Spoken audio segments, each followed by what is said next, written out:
આ ગંભીર ઘટનાને લઈને અરજદાર મલેક સાદિક મિયા સિકંદર મિયા દ્વારા ગુજરાતના પોલીસ મહાનિર્દેશક, મુખ્યમંત્રી શ્રી, ગૃહમંત્રી શ્રી, રેન્જ આઈજી શ્રી, જિલ્લા પોલીસ અધિક્ષક શ્રી, જિલ્લા collector Shri, DYSP Shri, PI Bhalej police station, CID crime તેમજ અન્ય સંબંધિત અધિકારીઓને રૂબરૂ લેખિત રજૂઆત કરવામાં આવી છે।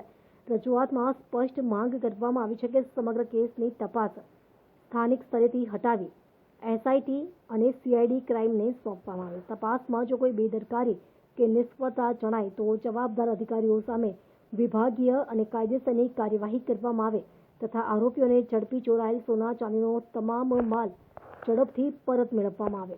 રજૂઆતમાં વધુમાં જણાવાયું છે કે છેલ્લા 2 મહિનામાં ભાલેજ પોલીસ સ્ટેશન વિસ્તારમાં 10થી વધુ ચોરીની ઘટનાઓ બની હોવા છતાં એક પણ ઘટનાનો અસરકારક ભેદ ઉકેલાયો નથી। પરિણામે અસામાજિક તત્વો બેફામ બન્યા છે અને સામાન્ય નાગરિકોમાં અસુરક્ષાનો માહોલ સર્જાયો છે। અરજદારે ભાલેજ વિસ્તારમાં વિશેષ પેટ્રોલિંગ, નાઇટ કોમ્બિંગ, શંકાસ્પદ તત્વો સામે વિશેષ ડ્રાઇવ તથા કડક પોલીસ બંદોબસ્ત ગોઠવવાની માંગ પણ કરી છે।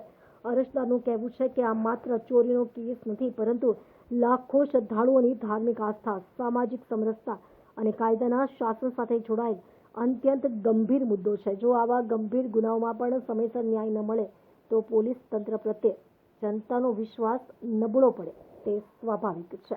રાજ્ય સરકાર અને પોલીસના ઉચ્ચ અધિકારીઓ આ મામલે તાત્કાલિક હસ્તક્ષેપ કરી નિષ્પક્ષ, સમયબદ્ધ અને પરિણામલક્ષી કાર્યવાહી કરશે તેવી સમગ્ર વિસ્તારના લોકો અપેક્ષા રાખી રહ્યા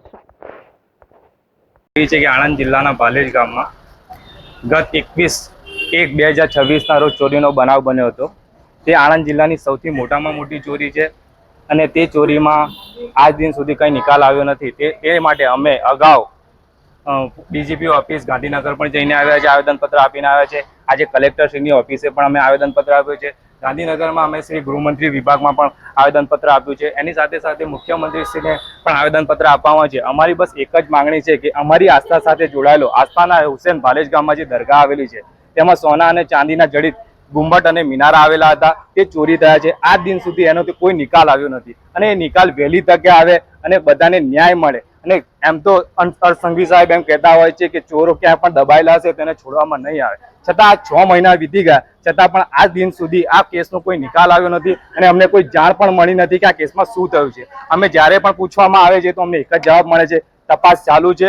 અમારી બસ એક જ આસ્થા છે અને એક જ વિશ્વાસ છે અને પ્રશાસન અને સરકાર દ્વારા એક જ માંગણી છે કે વહેલી તકે આ કેસનો ન્યાય આવે અને જે પણ ગુનેગાર છે, જે પણ ચોરો છે એ વહેલી તકે પકડાય અને અમારી જે આસ્થા જોડાયેલી છે એ હંમેશા કાયમ રહે। બસ અમને નિષ્પક્ષ ન્યાય મળે તે જ અમારી માંગણી